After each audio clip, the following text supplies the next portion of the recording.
Voy a hablar sobre mi amistad perdida con Romario. Esto sucedió en el jardín o en primero de primaria. Usaba todavía lonchera. Romario y yo éramos amigos. Nos sentábamos juntos casi siempre. Compartíamos casi todo y sobre todo nos acompañábamos en los recreos a la hora de comer. Romario era lindo conmigo. Era un buen amigo.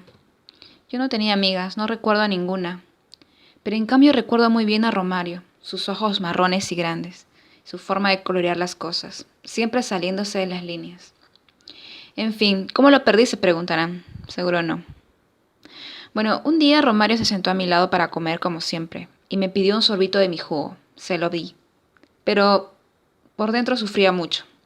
Y hasta ahí todo hubiera seguido como siempre si no fuera porque él me invitó a la mitad de una galleta chupada. Oreo. Esperó que me la comiera, pero no me la comí. ¿Por qué? No lo sé. Nunca he podido hacer eso. Los demás niños sí lo hacían. Él lo hacía todo el tiempo.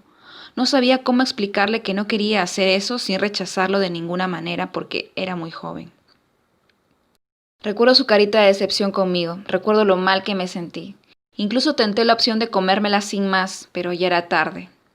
Cuando quise hacer algo al respecto ya era muy tarde. Romario estaba muy ofendido y muy incómodo con mi presencia. Tanto así que se fue. Ni siquiera disimuló su ofuscación. Solo se levantó y se dirigió al patio. Yo recuerdo que miraba a esa Oreo chupada y la guardé. Cuando volvió se sentó cerca pero no me hablaba ni me miraba. Pensé que se le pasaría al día siguiente. Pensé en decirle algo, creo, pero no sabía qué. Recuerdo que le preparé un pan con mermelada de naranja que era su favorito. Un pan solo para él. Pensé que de esa manera él captaría el mensaje de perdóname por ser así, pero esto no tiene nada que ver contigo, no te enojes conmigo. Pero cuando se lo di, él solo lo guardó. Y se fue otra vez al patio, así como si nada. Yo estaba un poco desesperada a estas alturas porque Romario nunca se había enojado tanto conmigo. ¿Quién me iba a prestar los colores claros que me faltaban? ¿Con quién iba a conversar sobre la clase y sobre cómo hacer las cosas? Y sobre todo, si no me amistaba con Romario, tendría que socializar con otros niños, que por cierto no recuerdo sus nombres ahora mismo. En fin, intenté hablar con él, pero él me evitó toda la semana, y para el sábado estaba muy triste.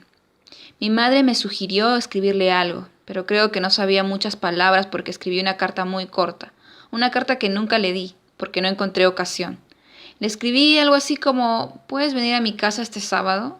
Que en realidad quería decir, ya pues, no te enojes. Así pasaron los días y las semanas y los meses y pasamos de año. En la fiesta de Navidad me quise acercar a él y otra vez él encontró la manera de evitarme. Ya a estas alturas había socializado con todos e incluso armé un grupo de amigas, pero no era lo mismo. Lo echaba de menos, sobre todo porque me sentía culpable de su enfado. Lo he ofendido, pensé. Lo que menos quería hacer, lo hice. ¿Cómo puedo solucionar esto? No quería hacerle sentir mal, me decía a mí misma.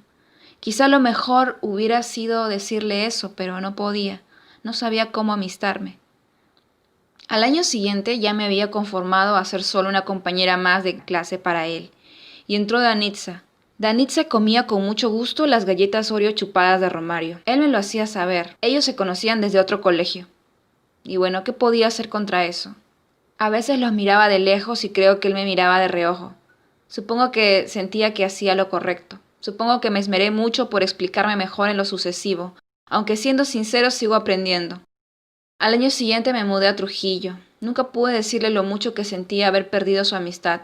Pensé que no eran necesarias mis disculpas para él, pero eran necesarias para mí. Espero que Romario haya comprendido que no lo estaba rechazando a él, sino a la galleta chupada.